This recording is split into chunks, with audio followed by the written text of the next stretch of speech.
Katie with Songwriter's Vantage. We're lucky enough tonight to have Bob Baker with us, author, speaker, advocate for independent artists. Absolutely.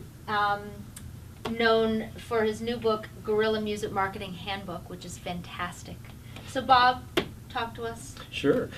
Yeah. Thanks a lot. I really appreciate you inviting me to come and speak with you for a little bit here. Actually, this book, which is probably the one that I'm best known for, actually I published the first version of it back in 1996, and so I have updated it now over the years. There's Awesome. a few things have changed with the music business since then, but for God, I can't believe I'm even old enough to have been doing anything for 20 years or more, but I've been speaking and writing about this message of self-empowerment for independent artists for many years, even back in the 90s when the major record labels were in their heyday and everybody was wanting to get signed. Right. You know, I was still telling people, don't be so obsessed with impressing the industry. What's most important is relating to your fans and building up a fan base and a success story on your own that then it gives you some leverage for choices. You can sign with a label if you want. You can stay independent.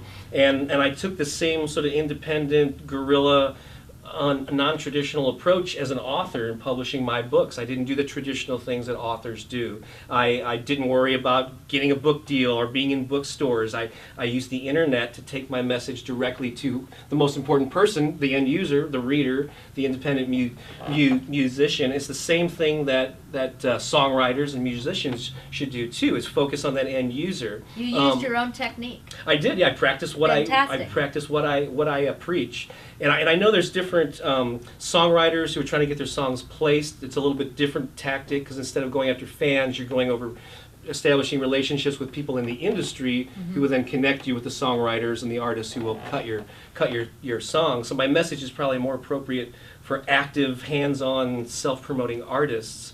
But it's just a message of people. I think a lot of times creative people don't give themselves the credit they don't realize the power that they actually have to control their own careers. They always think they need to be discovered, or they need a lucky break. You hear these phrases, and I always thought you can give yourself your own lucky break.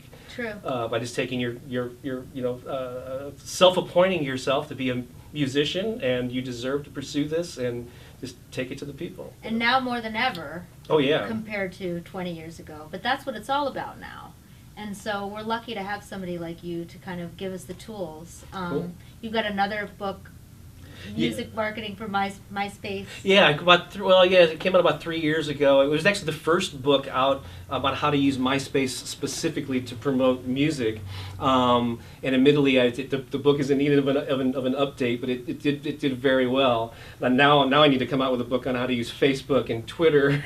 I know, right? Well, we Right. appreciate it, and MySpace is still good, and I happen to love that book. Absolutely. I think it's extremely informative. So what do you think is different now than even it was 3 years ago with MySpace? I mean, you said Facebook and Twitter, Yeah. but about, promoting your music, and what do you talk to people about, specifically to do? Sure.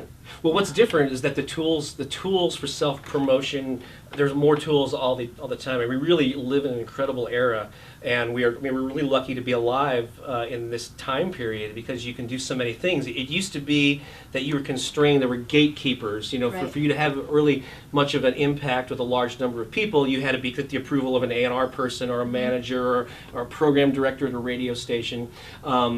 To have any chance of, there were people that used the underground and the punk rock scene that sort of used these guerrilla tactics, Right. but for the most part, you were your means of reaching an audience were limited. But with the internet, with all of these social networking tools, it's just amazing the opportunities.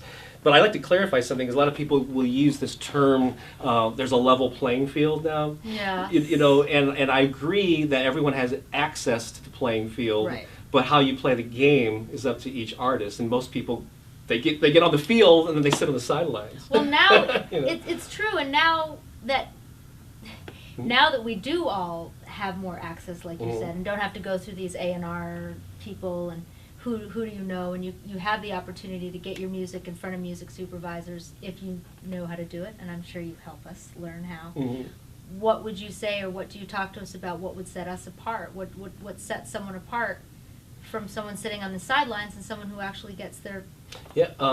Well, I'll reference the very first chapter in the Guerrilla Music Marketing Handbook is called the 3 Simple Steps to Effective Music Marketing. So I always just start with basic principles. Whittle these, because a lot of times musicians are overwhelmed by marketing and they don't even understand what it is, much less how to do it. And so if I can break something down into concepts that people can wrap their brain around, they start to embrace it more and get on friendlier terms with it. So really, marketing and sales, it comes down to 3 separate activities that you do. The first one is getting exposure. It's creating awareness, and that's the whole getting your name out there. And that can be everything from posting a flyer to putting up a website to a MySpace page to running an ad if that's what you want to do. So it's that you have to get your just get some awareness about what you're doing. I think that's something that we're all familiar with. Right. The second piece of effective marketing is making connections, establishing relationships with fans and industry people too. But again, I encourage artists to focus on fans, and that's the piece. Because then the industry people will find that. Exactly. Yeah, they've got the fans. You can have a big record label, a manager with clout, great reviews in the press, but if you don't have the fans to support that, it doesn't matter. Right. But you can have fans without any of that stuff and still get a lot done.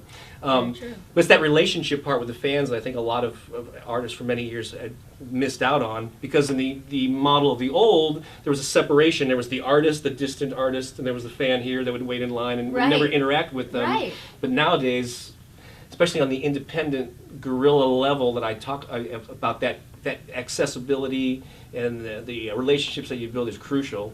So that's the second piece. The third piece is making sales, which we all want to make money, Right. And so it's asking for the sale. It's not being shy to let people know that you have stuff of value that will improve their lives and they'll enjoy, and making people aware of what you have for sale and making offers, and that's scary for artists sometimes. It is. For some.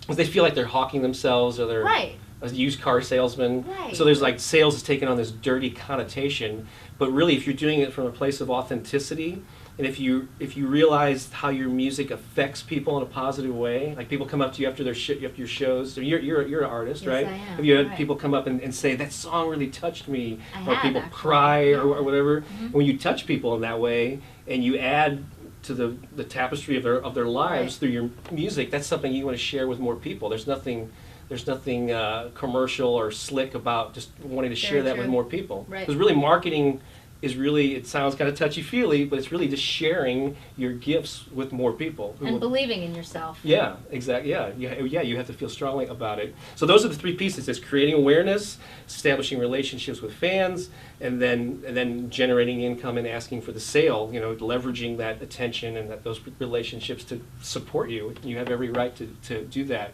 And so, but some bands make a mistake. They leave one piece of it out. Like they'll run, the classic example is a band that will come out with a CD and they'll run an ad that says, on sale now, in stores everywhere.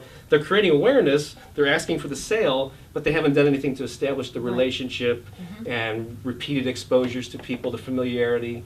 And so those are just some basic concepts about marketing. That's important to know, and that's what you talk about in your book is before your CD goes on sale, people want to know, and they want to know your music, and they want to be able to wait and buy it when it comes out, and know who you are.